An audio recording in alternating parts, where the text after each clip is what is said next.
ఈరోజు మహనీయురాలైనటువంటి శ్రీమతి సావిత్రిబాయి ఫులే గారి జన్మదినం సందర్భంగా ఇప్పుడే అన్నలు నాకు సర్ప్రైజ్ చేసిండ్రు. వాళ్ళు ఏమన్నారంటే ఒకటి ఏదో రిలీజ్ చేస్తున్నాం అని అన్నారు. కానీ ఇప్పుడే తెలిసింది నాకు, నా మిత్రుడు అమెరికాలో ఉంటూ మన భావజాలానికి భావ సారూప్యతను దృష్టిలో పెట్టుకొని ఒక 19 సంవత్సరాల అబ్బాయి మనం పడుతున్నటువంటి ఆలోచన విధానాన్ని, భావితరాలకు మనం చూపే మార్గదర్శకం ఏ రకంగా ఉంటుందని చెప్పి ఆయన అమెరికాలో ఉంటూ, నా ఫ్రెండ్ ఏమో అందరి ఫ్రెండే, అమెరికాలో సెటిల్ అయిపోయింది 20 సంవత్సరాల నుంచి. వాళ్ళ అబ్బాయి కీర్తన్ అక్కడి నుంచి ఒక సాంగ్ ని వీళ్ళకి పంపినట్టు ఇందాకనే చెప్తున్నారు. నేను కూడా సర్ప్రైజ్ అయినాను. అది ఎలా ఉందో పాట కూడా నాకు కూడా తెలీదు. సో మరి ఏ రకంగా తయారు చేసినా కూడా విజువల్స్ ఉన్నాయన్న, విజువల్స్ తో సహా. రజనీష్, నువ్వు కూడా కొంచెం హెల్ప్ చేసినట్టు తెలిసింది నాకు.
నా యొక్క బ్రదర్స్ ఇంత కోఆర్డినేట్ చేసినటువంటి మీకు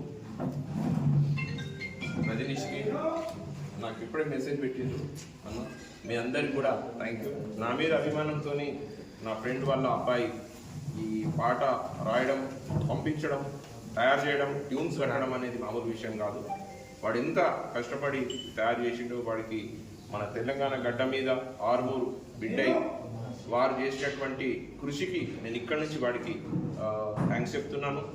సో మన యొక్క ఖ్యాతి ఖండాంతరాలు వ్యాపించింది, తెలంగాణ యొక్క ఖ్యాతి.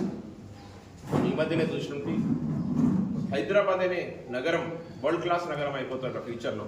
అంటే బెంగళూరు, ఢిల్లీ, కలకత్తా ఆ లోపల ఉన్నటువంటి డిమెరిట్స్ అన్నింటినీ కూడా కంటే ఎక్కువగా మంచి ఒక ప్రాంతం, ఒక మనిషి యొక్క లైఫ్ అక్కడ గడపాలని అనుకున్నటువంటి హైదరాబాద్ గడ్డలో మన తెలంగాణ ఆవిర్భావం తర్వాత ఇంకా డెవలప్ కావాలని, మంచి నేతలు రావాలని, భవిష్యత్తుపై మంచి దృష్టి పెట్టాలని, ఫ్యూచర్లో మన తెలంగాణకు సంబంధించినటువంటి బడుగు బలహీన వర్గాలతో పాటు మానవత్వం కలిగినటువంటి ఉన్నత వర్గాలందరూ కూడా కోఆపరేట్ చేస్తూ యువతకు మంచి మార్గదర్శకం చేస్తూ ఫ్యూచర్లో ఇండస్ట్రీస్, టెక్నాలజీ పార్క్స్ను డెవలప్ చేయాలని కోరుతూ, మాకు కూడా ఫ్యూచర్లో అవకాశం ఇటు మీ అందరి యొక్క ప్రేమ, మా కృషి చూస్తే ఖచ్చితంగా రాజ్యాధికారం సిద్ధిస్తుంది అనే భావన కలుగుతుంది.